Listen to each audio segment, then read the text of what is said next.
আমলের 34 নম্বর আয়াতের ভেতরে আল্লাহ জানিয়েছেন, কোন স্বৈরাচার, ফ্যাসিস্ট, কোন জালেম এরা যদি কোনো এলাকায় যায়, কোন এলাকার দায়িত্ব পায়, সর্বপ্রথম তারা 4টা কাজ করে।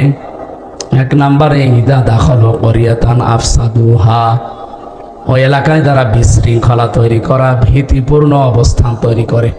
ফাসাদ মানে বিশৃঙ্খলা, ফাসাদ মানে ভীতিপূর্ণ অবস্থা।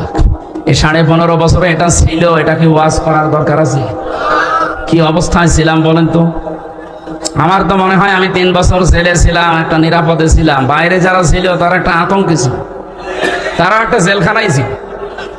এই যে পাশে যে 2 জন বসে আছে, এই বাইরে ছিল কিন্তু জেলেই ছিল, এনারাও ছিল। এই যে মানুষগুলো শুধু আমরা 2 জন 3 জন না, আমার মনে হয় সারা বাংলাদেশের শুধু ওই 14 দল বাদ দিয়ে যারা আমরা সবই জেলখানা।